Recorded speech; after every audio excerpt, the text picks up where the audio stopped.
it's known as availability bias. We only know what we know. Yeah.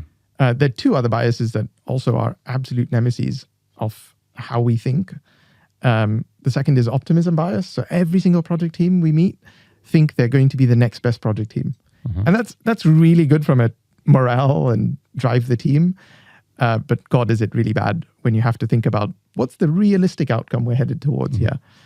And then the third is my favorite one, which is called salience bias. I was asking for an explanation of this, actually. Salience. Yeah, salience is an awesome topic. Salience is the ability for the human brain to remove what it perceives to be noise.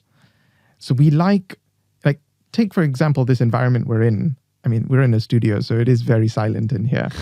But if there was other noises coming through in the studio, despite all that other noise, our brain will tune it out and we'll only focus on what we can hear and what's important.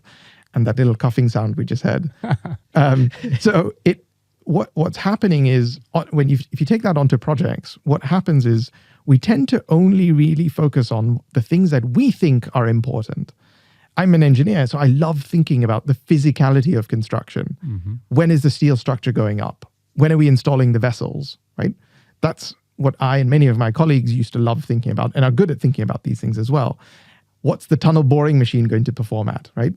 Says so many tunneling projects in the UK or around the world.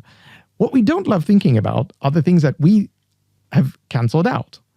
What's going to happen? How are we going to approve documentation? What's the process for electrical systems testing? These are what become the salient items on the project. They become silent. And those silent items are the things that come and bite us. And the data proves it, right? Like over 750,000 projects nPlan has now analyzed. We can see overwhelmingly the largest contributors of project delay is non-physical construction, also known as administration. And it's like, shit, the thing that goes wrong on projects is not how fast can you drill a hole. It's how fast can you get the paper after you've drilled the hole to the person that has to approve it to say that the hole has been drilled, right? And it's like, that's the stuff that whacks us in the face because we just cancel it out. We just don't like thinking about it. Can I throw another bias your way that might have an impact on you? Yeah. Planning fallacy? Yeah. So planning fallacy is not a bias. It's just the reality of how we, of the complexity upon which we have to operate in, right? But yeah, solid. That planning fallacy is essentially like we just grossly underestimate how long things take to complete. So you may say like, I'll be with you. Your perfect example. 10 minutes, half hour later. Hey, man, you've just been bitten by the planning fallacy.